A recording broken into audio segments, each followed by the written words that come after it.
নমস্কার, আমি ডক্টর সুদীপ হালদার।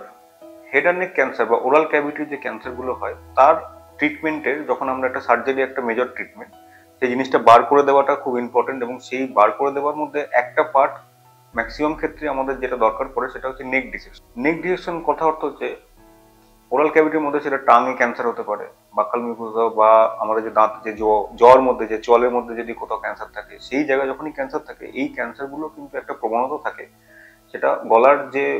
নিচের দিকে যে গ্ল্যান্ড রয়েছে বা লিম্ফ নোড থাকে, সেই লিম্ফ নোডের মধ্যে কিন্তু সেই জিনিসগুলো এগিয়ে যায়। হয়তো সিটি স্ক্যান, আল্ট্রাসাউন্ড এগুলো আমরা অপারেশনের আগে দরকার, এবং কখন দরকার,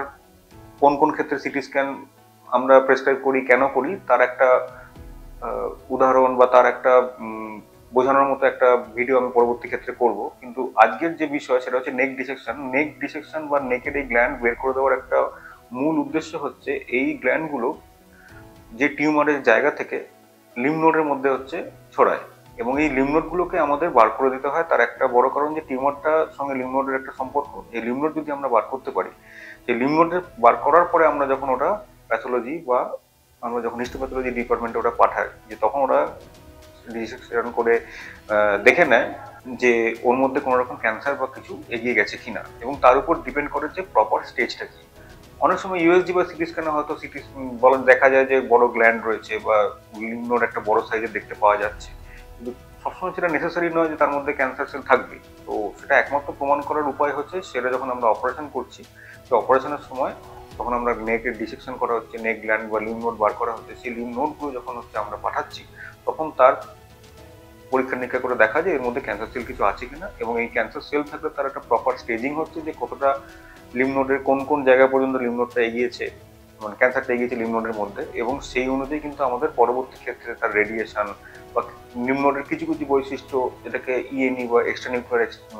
এক্সটেনশন বলে, বা যেটা হয়তো লিম্ফ নোডের মধ্যে থেকে বাইরে বেরিয়ে যাচ্ছে, এরকম যে বৈশিষ্ট্য যদি থাকে, তাহলে অনেক ক্ষেত্রে আমাদের কেমো রেডিয়েশন, মানে রেডিয়েশনের চলাকালীন আমাদের কেমোথেরাপি একটা থাকে, যাতে জিনিসটা ফেরত না আসে বা ফেরত আসার প্রবণতাটাকে কমিয়ে দেওয়া তার জন্য। তো এই নেক ডিসেকশনের যে অপারেশন, সেটা একই সঙ্গে যখন আমরা অপারেশন করি, বেশিরভাগ ক্ষেত্রে আমাদের তাই করতে হয়, কারণ ইন জেনারেলি,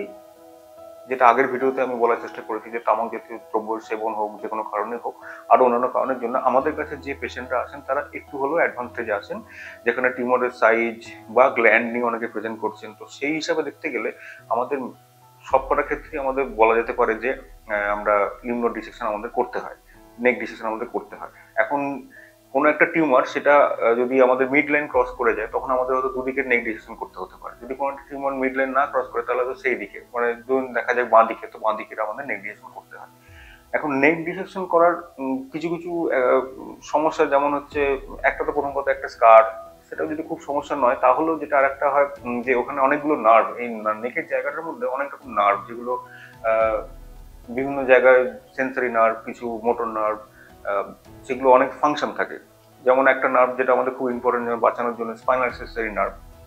যেটা গলার থেকে আমাদের ট্রাপিজিয়াস মাসেল বা এই যে মাসেলগুলোকে সাপ্লাই করার জন্য আমাদের শোল্ডার যে একটা ফাংশন, সেটা ডিপেন্ড করে। তো এই নার্ভগুলো কিছু কিছু ক্ষেত্রে আমাদের আহত হতে পারে অপারেশন করার সময়। পুরোপুরি যে ডিসেকশনের সময় যে পুরোপুরি ওটা কেটে যায়, সেটা ইন জেনারেলি হয় না, কারণ সেভাবেই এখন অপারেশনের টেকনিক হোক, অপারেশনের